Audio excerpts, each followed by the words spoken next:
আসসালামু আলাইকুম ওয়া রাহমাতুল্লাহ। প্রিয় বন্ধুগণ, আশা করি সবাই ভালো আছেন, ভালো থাকেন এই কামনা করি আজ আবারও আপনাদের নিকট কবিতার ডালি নিয়ে হাজির হয়েছি। আজ আপনাদেরকে উপহার দেব আমার স্বরচিত ছোট্ট দুটো কবিতা। নাম শুভদিন ও কন্যা বিদায়। এই কবিতা দুটোতে রয়েছে বিবাহের আয়োজন ও বিবাহ বন্ধনের বর্ণনা। অপর কবিতায় রয়েছে বিয়ের পর কন্যাকে শ্বশুরবাড়ি যাবার সময় বাপের ঘরে যে শূন্যতা ও বিরহের করুণ চিত্র ফুটে ওঠে তারই বর্ণনা। বন্ধুগণ, কবিতা দুটো শ্রবণ করার পর কেমন লাগলো কমেন্ট করে জানাবেন এবং সেই সাথে লাইক ও সাবস্ক্রাইব করে সাথে থাকবেন, এটাই আশা করি।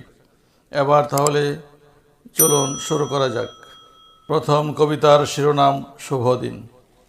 আসিয়াছে শুভদিন কাটিয়া প্রহর, বিবাহের আয়োজনে আলোকিত ঘর।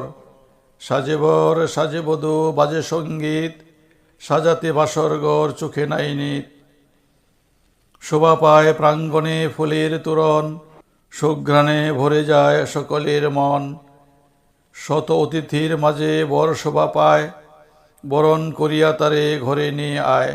দুটি দেহ দুটি মন এক হবে আজ, বিবাহের বন্ধনে কেটে যাবে লাশ। হাসি খুশি প্রেম প্রীতি মায়ার বাদন, ছিন্ন হবে না কবু রবে আজীবন। সুখে দুঃখে দুটি প্রাণ একসাথে রবে, মধুর মিলনে ঘর সুখময় হবে। বর কনে দম্পতি ওরা দুইজন, এক ডালে দুটো পাখি হয়েছে আপন। সুখে থাকো চিরদিন বাসনা আমার, নিজ হাতে গড়ে তোলো নিজ সংসার।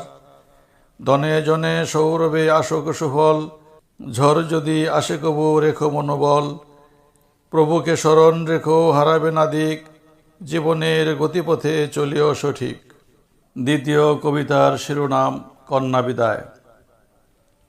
আদরের মেয়ে তুমি ছিলে যে আপন, তুমি চলে যাবে তাই বোঝে না এমন। সংসারে ছিলে তুমি সুবাসিত ফুল, এত আশা ভালোবাসা হবে কিরে ভুল। ছিলে তুই তাই ছিল আলোকিত ঘর, আমাদের ছেড়ে খুকি কেন হলে পর। নয়নের মণি ছিলে মাতা ও পিতার, মধুমাখা ডাক তোর শুনিব না আর।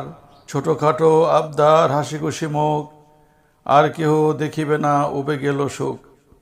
বিবাহের বন্ধনে নিজে হয় পর, মায়ার বাঁধন ছিঁড়ে ছেড়ে যায় ঘর। বিরহ বেদনা নিয়ে দেবরে বিদায়, অতীতের স্মৃতিগুলো ভোলা নাহি যায়। বিষাদ হৃদয় আজ মুখে হাসি নাই, চারিদিকে শূন্যতা যেদিকে তাকাই। হাহাকার নিয়ে বুকে কাটাবো জীবন, ফল ফুলহীন যেন পাতা জরা বন। বিধির বিধান মাগো বিবাহ বাঁধন, চলমান প্রথা এটা মানে সবজন। তাই যেতে দিতে হয় স্বামীর আলয়, বধূ বেশে যাও তুমি করিও না ভয়। বর বধূ মিলে হয় নব সংসার, এভাবেই পৃথিবীটা হতেছে প্রসার। দোয়া করি সুখে থাকো নিয়ে তব বর, মায়া মমতায় মিলে বাঁধো নিজ ঘর। বন্ধুগণ, কবিতা দুটো এখানেই সমাপ্ত হলো। ধৈর্য সহকারে শ্রবণ করার জন্য অসংখ্য ধন্যবাদ। সবাই ভালো থাকবেন। আল্লাহ হাফেজ।